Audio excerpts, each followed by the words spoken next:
Hey y'all, it's Jen. I just want to give you a quick update about what's been going on. About a week and a half ago, I got this lovely port placed in my chest for my first round of chemotherapy. And the following day, I did my first round, which consisted of 4 hours of infusion at the hospital, followed by 46 hours of infusion at home. And the way they do that is they attach a needle to the port, and I carry around this fanny pack that has chemo in it that infuses me for 2 days, after which time it's disconnected. And I do that every 2 weeks for 4 rounds. Hopefully, after which time, if the chemo is effective, then we'll have surgery and probably some more chemo. So 2 days ago, I hit my nadir, and what that is the low point that comes about 7 to 10 days after infusion, where your blood cell counts are the lowest and you're supposed to feel your worst. And I would have to say, aside from nausea and being really tired all the time, that I feel pretty okay. I don't feel as sick as I thought I would. One weird side effect is if I drink anything cold, then it feels like I'm swallowing needles. But that went away after a couple of days, and then I felt fine, and I hit my nadir, and I just slept a lot. And other than that, everything has been manageable on the physical front. On the emotional front, I spent some time with my family this week. I went back to Colorado and I hung out with my daughter and my granddaughter and my sister and my mother. And I learned a huge lesson. And the best way that I can explain it is that when I was first diagnosed with cancer this second time around, I came up with this list in my head, a bucket list, if you will, of all of the things that I needed to fix and do before I die. And a lot of things on that list had to do with broken relationships and fractured relationships. Some within my family, a lot of them within my family.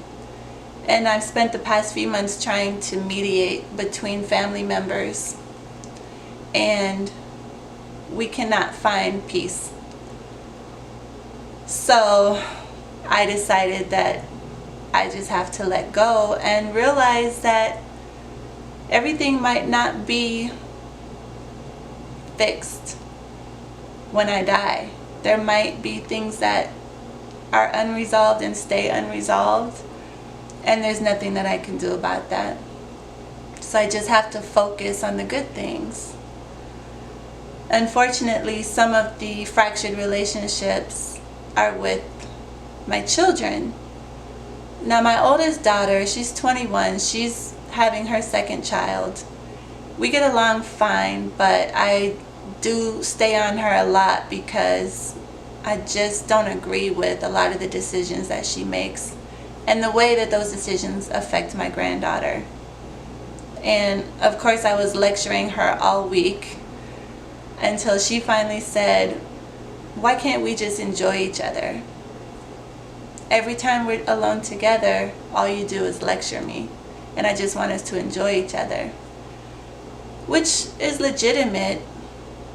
I just feel like I don't know how long I'm going to be here to guide her, and I want to get through to her while I can. But she's not ready to hear what I have to say. So I had to let that go, which is hard when there are grandchildren involved. But she's an adult and she has to make her own decisions. And I just have to focus on spending time with her and enjoying her. My youngest child went to live with her father when she was a freshman in high school. She just turned 18. And our relationship is not good. She looks just like me. She has a lot of my personality traits, good and bad. And there have been some things said that weren't true, and she believes some things that are not true. And we spent the past few years going back and forth fighting about it. And I thought that maybe after being diagnosed we could just bury the hatchet and just spend as much time together as possible. But it doesn't really work like that. A fractured relationship stays fractured, and I'm not sure that there will be any resolution with her, maybe ever. So that's been a really hard thing for me to let go of too.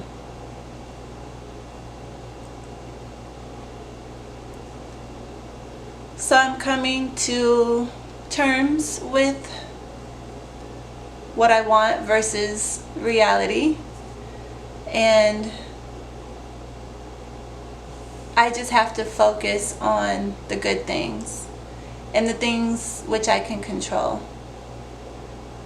And it became really obvious to me that I'm not the only one who's dying.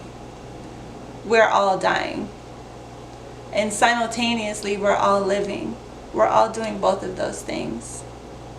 And we have to decide how much of our life we want to actually spend living.